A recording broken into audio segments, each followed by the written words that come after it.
I cracked 60 packs of Curse of the Frozen Casket, which is the first set in the Lapis cluster of Force of Will. As an aside, I cracked, out of the 60 packs, I cracked 15 of the Duel stones. If you know anything about Force of Will, what's very interesting about this set is that it has all 10 Duel stones. It's a lot like an Alpha Beta, in Magic Alpha Beta Unlimited. But I decided to keep it simple, just to get started with the set, making some deck builds, to just build basically a dual decks. So a mono black deck with only 10 black stones. You can have 10 to 20. And then a mono green deck with 10 green stones, or as they're called, lands in Magic. So this ruler got very little play. I think I would say it's no competitive play. Let's see if I can get it a little better this way. And so I thought it was interesting to build to it, and in some ways to figure out why it really never did, but also just because I like to play cards just to play the cards. So I built the deck around this card with the combos that it comes with. Alright, it's got 3 cards that are really part of the combo of this ruler. And then just build it to elves, mono green. It doesn't have a lot of the really good elves that are in the Lapis starters deck, which I also have, and I could have done something with that deck and these cards from the 60 packs. But I like deck building challenges, and I like limitation. So I'm going to limit myself to only what I cracked out of those 60 packs. Then in the case of black or darkness, I build to Yogg, who's a human Tulu. And Yogg saw a little bit more play, of course, when all these cards were issued in the what's called the New Frontiers format, the standard of Force of Will. Because the mana is so easy, you're playing really what looks like a legacy game in Magic. You can have really sweet mana, and green is overpowered. So you can just, not just splash, but actually turn the deck into like a 3 or 4 color deck. Here, we're really limiting ourselves. And so effectively what we have is a dual deck. I'm going to go through all the cards in this first video. Wow, there is a gigantic monarch butterfly in my yard. I don't know if you guys can see it. Let me see if I can pick it up with this camera. Where is it? Oh, there it is. Look at that. It is gigantic. There it is. Is that it? No, it's right next to it. Sorry for the interruption, but I love butterflies. Where the heck is it? Oh, there it is. There it is. Sorry. Look at that.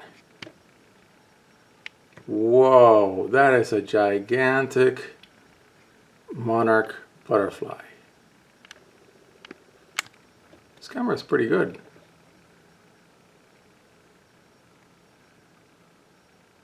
Look at that. From a card game to a nature mono series. Okay, anyways, let's get back to what we were doing.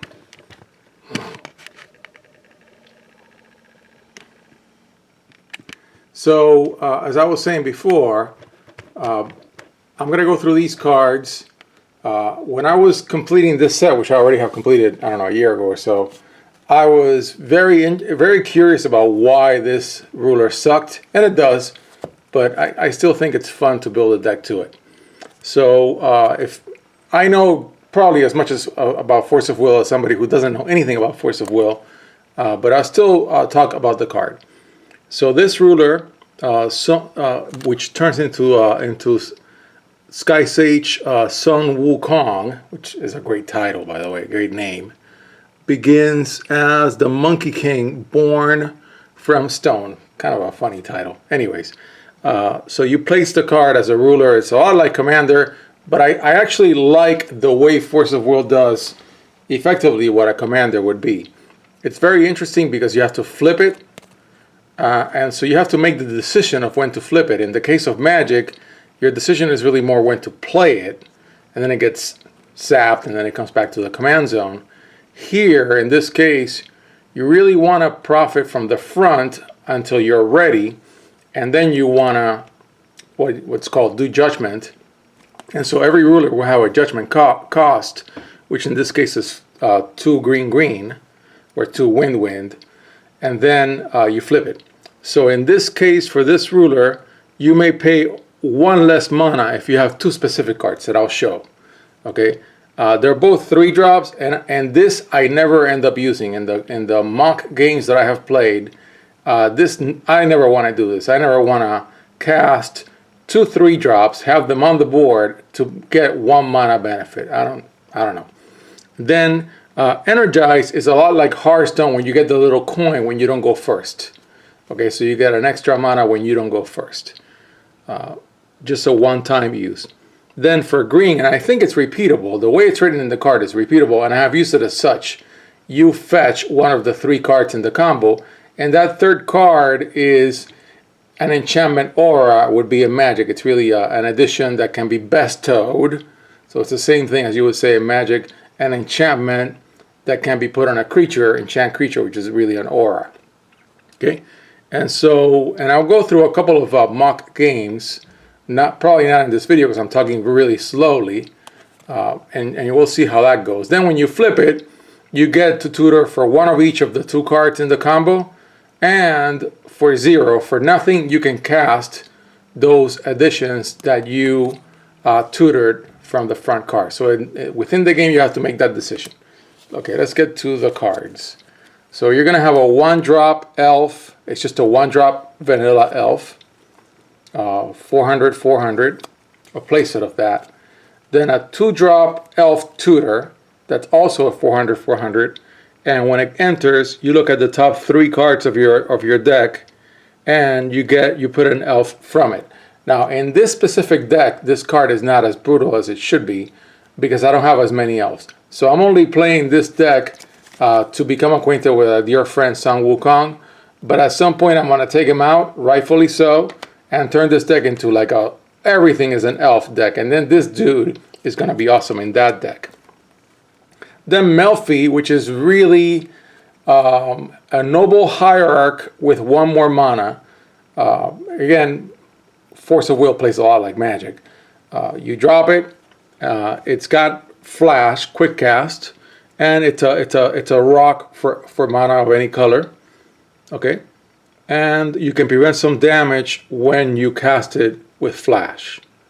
All right, so you can save something if you play 2 or more cards this turn. So it's a little restrictive. Okay, great card though. The mana rock part, even though we're not using it correctly in this deck, is great. So what's going to happen is I'm only going to use it for green, but then when I expand this deck, when I really make it brutal, which I can, then I'm going to add blue, most likely, for Captain Hook, which is a control card that for either gets you something or hurts your opponent for something, and then this card will be used for either green or blue, and I may even add a 3rd color.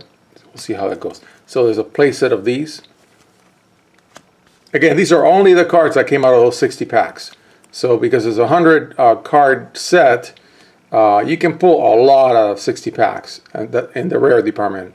So then this elf, when it comes in, you can tutor for a card.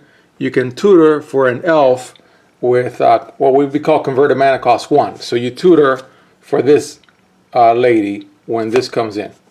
Okay. And you can put it in the field. You can put that card in the field instead if you play 2 or more cards this turn. Okay, and then you can rest a recovered elf resonator you control, and target elf gains +1 +100 +100. I never wound up using that, but it's there. It's very difficult to read, by the way. That's why I'm reading it to you. Then this is part of the combo. This is the card that you tutor in here, or that you can free cast in here. Okay, and this card just gives your resonator, it has to be a wind resonator, and all of these are plus 200 and flying. So there you have it. Yeah, that's it. Hope I'm reading the cards correctly. Put 2 of these, which are really additions, are really like enchantments, and I only need 1 on the board, but maybe 2 would be fine. It gives your elf a little bit of a butt, gives it a plus 200 defense, but also it gives it reach, so it can block resonators with flying. Okay, and that's really important.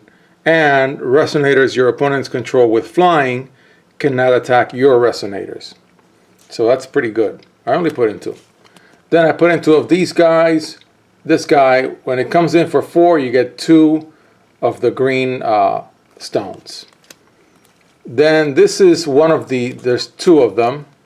Okay, these are the 2 cards in the combo. There's a playset of them. And each one gives Sun Wukong something. This one gives it precision, this one gives it swiftness. Precision, if I remember correctly, is you can hit your opponent directly. I'm not completely sure. But swiftness is just haste. All right? And it also causes your opponents to pay 1 more to play chance. So it's kind of like a death and taxes sort of move. Okay, so there's a playset of each. And one is 800, 700, and the other one's 700, 800, and they each cost 3. But they're not elves, and that's a shame, and that's what makes this deck suboptimal right now, but it's still fun to play. Then this one you cast, it's basically a sorcery. It is a sorcery. You get 1 extra stone, so you get 1 extra land on the field. Okay, and then this is your only protection spell, and it kills additions and regalia. It can kill 1, but if it's got like a storm thing going on, torrent, which means if you play 1 or more other cards this turn, then you can kill all of your opponent's additions and regalia. Very good card when it was in New Frontiers. Definitely needed in this deck. So I think I'm going to stop right here, and this will be just the discussion for this deck. This one is the one that I've spent more time modeling with, so I kind of know how it plays better than the Yogg deck. But I think if I have time today, I'm going to do like a mock game of one against the other, because this card can be on autopilot because it just drops critters, but the Yogg deck requires interaction because it's doing target destruction. It's doing something to your opponent's resonators. Okay, and I hope you didn't mind my little butterfly interruption there. So I'll stop here, and then the next video I'll talk about this dude.